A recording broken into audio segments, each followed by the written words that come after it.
Although you cannot taste or smell it, you have to admit that food plays an important role in many games, and in some, its significance is even paramount. From the bonus fruit in Pac-Man to the delicious meal in Monster Hunter, food has evolved within games, developing its own unique ecosystem. Today, food in games is no longer limited to being consumed by players. Instead, it has given rise to an entire cooking culture that serves the player community and inspires more people to explore the joy of cooking and gaming. And Food Evolution is an exhibition about food in video games. We have select 15 games that span around 50 years, from early arcade titles to online games, indie projects, and big budget releases. These games come from very different times and production skills, but they all share one thing. They use food as part of how you play. In the earliest game, food was very simple. In titles like Pac-Man or Adventure Island, food appears mainly as a reward.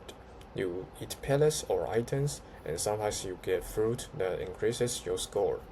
Food isn't about survival or realism yet, it's a visual way to represent success and progress.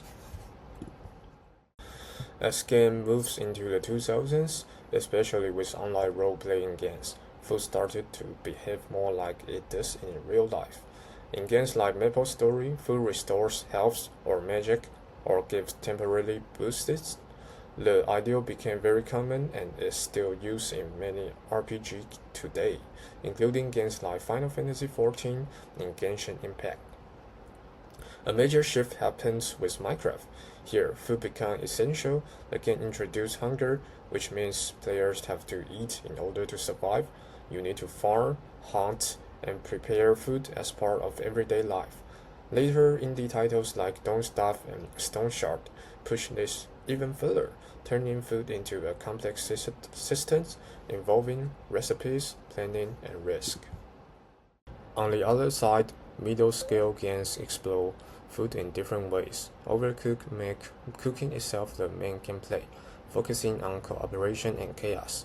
Games like Dragon's Crown and Yakuza Like a Dragon use food in more traditional RPG ways, but place it in very specific settings, from fantasy campsites to realistic Japanese city restaurants. In large AAA games, food often benefits from big world and detailed presentation.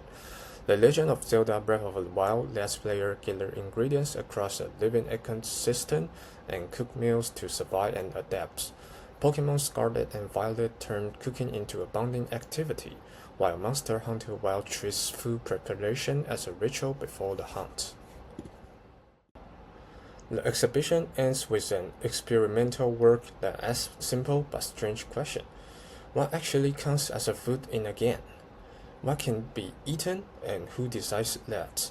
Across all these examples, we can see that food in games isn't just decoration, it's a design system that reflects how developers think about survival, value, and play. In the games, we have chosen to highlight, such as Genshin Impact, Final Fantasy, and Minecraft.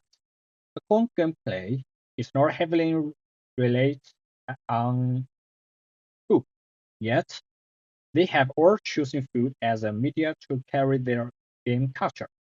This has proven remarkably successful.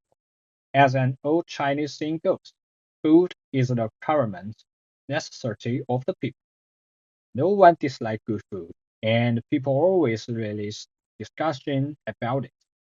Therefore, food not only makes a game more interesting, but also serves as a cultural sample, spreading among players and leaving a lasting imprint on a game. Initially, I hoped the visitors could visit the exhibitions chronologically, clearly understanding the evolution of food within the game. However, after actually simulations, I found that the first flow plan was too complex and unintuitive. Placing games from the same period with significant difference together could confuse visitors.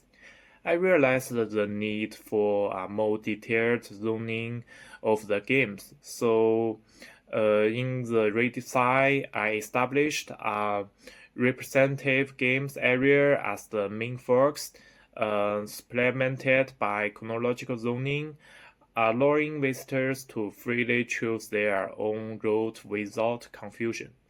I also further refined the zoning of different game types within each chronological area, optimizing the visitor experience.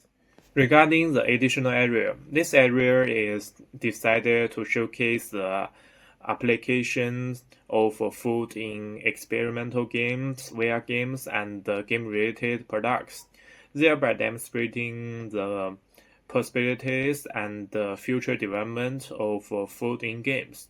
I believe that simply understanding the history of an element from game is insufficient.